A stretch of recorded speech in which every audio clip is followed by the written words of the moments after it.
What's up, everybody? I'm Corey. And you're here with Allan. I'm the CEO of Jabbr. And in this video, we are going to break down how boxing stats have been done for the last 40 years and how we changed the game this year with AI. The story starts in 1984. A few guys at a sports data company in New Jersey put together a simple system allowing two viewers to keep track of fight stats. There are two operators. Each one of us takes one fighter. I'll handle a blue corner and Lee will handle a red corner fighter. It's basically a four-key operation. Jabs thrown and jabs landed. Power punches thrown and power punches landed. There's quite a few companies doing this as a service to provide stats.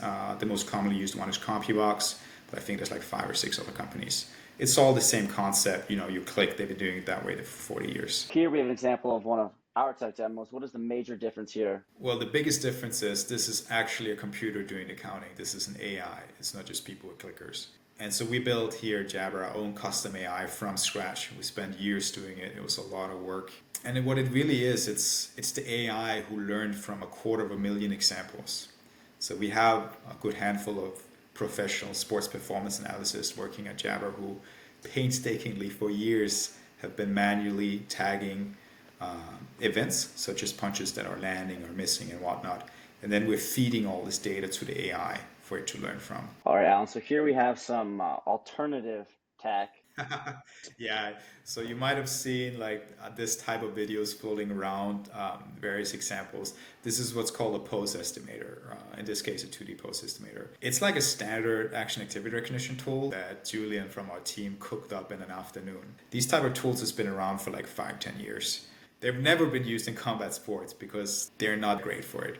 So what this typically means is you use some sort of off-the-shelf pose estimator, and then you train like a little small AI to look at the stick figures. As you could probably imagine, an AI that's just looking at stick figures to try and figure out if something landed or not is not accurate. Here we go. We have one of our newest tech demos showing us running off the quad split with a broadcaster. As you can see, on the bottom of the page, we have each of the 4 different angles so we can see shots without occlusion. And then we're tracking the rest of the punches for the red corner on the left side and the blue corner on the right side.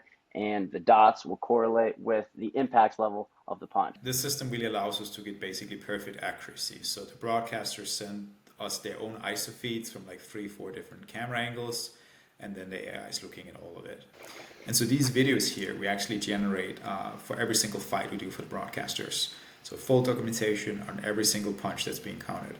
And then post-fight, we usually send 1 or 2 of them to the broadcaster just so they can like flip through it and check things are okay. Of course, we can deliver any of these videos to them. So not only do we generate these full fight videos with the 4 angles and the overlay for each punch, every single punch is also logged in separate slow-mo clips. So you see them here on the screen. And so this is for transparency post-fight, but it's also during fights for us to monitor the performance of the system. So while a fight is happening, these videos are generated live. And so our performance analysis, they can sit and flip through the videos and check if everything's correct. Yeah, so I see here, Corey, you pulled up an interesting fight, Meister versus Fox. One of the quote-unquote controversial ones, right? Yeah. This fight is just ridiculous. So basically, Fox is outboxing Maestro, I would say, for almost 12 round straights. And at the end, the scorecard is read out, and lo and behold, who gets the win? Maestro gets the win. It's just devastating to see, a fighter who trained his whole life getting robbed in that way. And we all know what happens. Maybe we should just listen in here in this little section about what the commentators are saying. Ladies and gentlemen, after 12 rounds of action, we have a unanimous decision. Here are the score totals. Judge at ringside. Oh, and by the way, an interesting fact. So CompuBox were doing clicker stats for this fight. They massively overcounted Meister and undercounted Fox. 117, 110 out. In favor of the winner. He is now the interim WBA World Welterweight title holder. And still undefeated, Gabriel El Capitan. Look at Fox's reaction there. He got screwed over by the judges and the guys with the clickers, doing the stats too. The commentary team can't even believe it either. Yeah, I mean, so hopefully, with Jabbr and the kind of transparency we put and effort we put into our stats, we hope we can bring some accountability into the sport at least.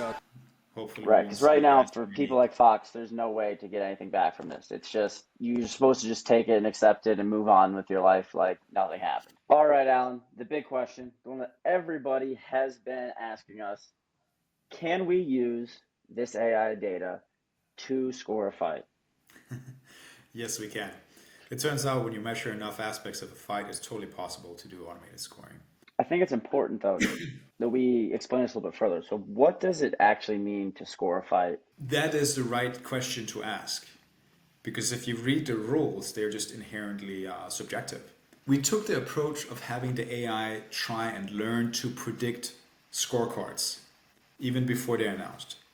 The way we did that was to run the AI on like 1,000 fights, for which we have judge scorecards, and then map the stats to maximize the likelihood of the AI predicting the scorecard. And that has turned out to work very, very well. In some sense, the AI is really just learning from the collective wisdom of all the judges out there on which aspects are important and which are not, and how to weigh the different aspects. And in that sense, becoming this neutral, unbiased judge that just looks at the stats and maps it into scoring. And yeah, so for a lot of fights, we're predicting the scorecards well before it's announced. But not only that, we're predicting controversy.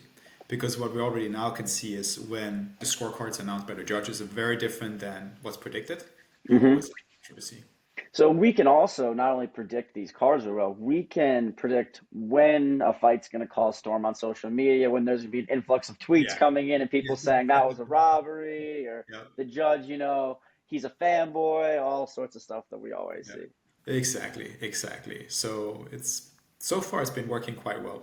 I mean, it doesn't measure all aspects because it can only really learn off of the stats. And so there are all the aspects that are not measured in the stats, like is a fighter looking hurt? Is a fighter like showing flashy defense that are impressing the judges or the crowd? There are aspects too that definitely influence the opinion of judges and fans that aren't like taken into account. But I would say overall, it's very accurate at predicting. But I think that gets to a good question of should that stuff matter? Should, if I'm able to just slip a little punch in my Philly shell, should that actually matter? Does that actually do anything effective at the end of the day? If I do a little bit of a dance and I taunt, should we be factoring those things in? Or is that just a way for a showman to try to get some extra points by, appearing confident and full of bravado? Yeah. So there's going to be mixed opinions there no matter what. There are definitely mixed opinions of whether or not that should even matter. And to be fair, we do see quite a bit like the money A side seems to be favored a little bit by the judges. That seems to be an overarching trend in the data. Though it's a little bit unclear how much of that is just unconscious bias that the judge is expecting the A side to do better, and how much of it is like deliberate manipulation. Thank you for watching this video, guys. I hope you learned something new, how boxing stats operated the last 40 years, and how we are integrating AI technology to completely change the game. Allan, any closing thoughts? Yeah, stay tuned over the next 6 to 9 months. We're going to be doing some pretty insane engineering work at Jabbr that's going to just change everything in combat sports. And while we're doing that, we want to be open and transparent and bring everybody in to be part of that journey. So yeah, stay tuned for more.